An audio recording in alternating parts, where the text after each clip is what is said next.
Tonight, CBS Colorado investigates a trunking company based in Brighton involved in this terrible crash at a gas station last month. A semi-truck smashing a parked car up against the wall with someone inside. Now, that person survived, which is amazing when you look at how much damage was done to that vehicle. Police say the semi-truck driver told them that his brakes failed.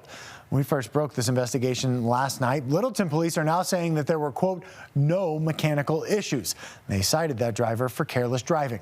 Your investigator, Karen Morfitt, kept digging and just learned that that driver was issued a traffic citation just days before the crash for driving a commercial motor vehicle on a suspended license, adding to an already checkered safety record. Images of this mangled vehicle pinned between a brick wall and the hood of this semi-truck are shocking, but all too familiar for Noah Williams. I just knew right away. I looked at the truck. Photos and videos posted online are triggering, taking him back to the day his life changed forever. The truck came barreling down on us and pushed the bed of the truck into the cab. On January 13, 2017, a semi-truck owned and operated by American Demolition, Inc. slammed into the back of his truck. Then I look over at my sister, made sure she was okay. She said, yeah, and then she looked at me.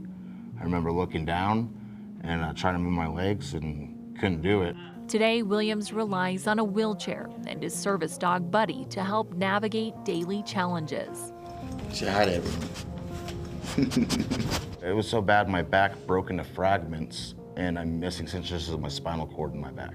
Williams sued the company, uncovering years of safety issues. Their complaint includes Colorado State Patrol inspection records showing 19 notices in the years prior to his crash. Most of those were related to brake issues. Their complaint also includes details of an after-crash inspection that revealed the truck that hit Noah was overloaded and on the road with 4 of 10 defective brakes. Well, I've handled a lot of trucking cases in my career, and you know, this case was unique in the sense that really the more we dug, the more we found. Stephen Berg from Berg Simpson Law is Noah's attorney. When we were digging into this case, we started to discover there were numerous companies, all with similar ownership. CBS Colorado confirmed with the owner of American Demolition that CDS Transport involved in this crash is run by the same family. After that crash, Littleton police said the driver told investigators he believed his brakes failed.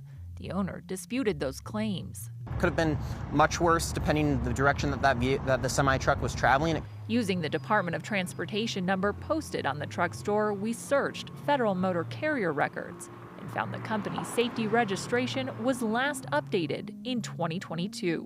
We also reviewed inspection records from Colorado State Patrol on CDS trucks. Since 2023, they've had numerous violations, including drivers without a valid CDL, missing or defective brake warnings, and damaged or defective brakes.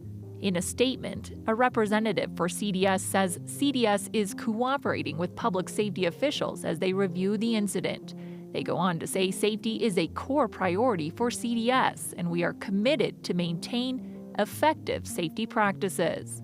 Noah has never publicly shared his story until now, and is doing so with hope it will lead to change. I've always just kind of wanted to do what I could to make sure this didn't happen to someone, but I was limited, and unfortunately it happened again. The CSP records that we requested show that American Demo also had a truck inspected in December. It had to be taken out of service due to a missing or inoperable breakaway braking system. The driver had no valid CDL, and they could not satisfy the English language proficiency requirement. A representative for that company says they'll do an interview with us once the investigation in Littleton is complete. He says that despite their driver's claims, he denies brake failure played a part in the crash. I'm CBS investigator Karen Morfitt.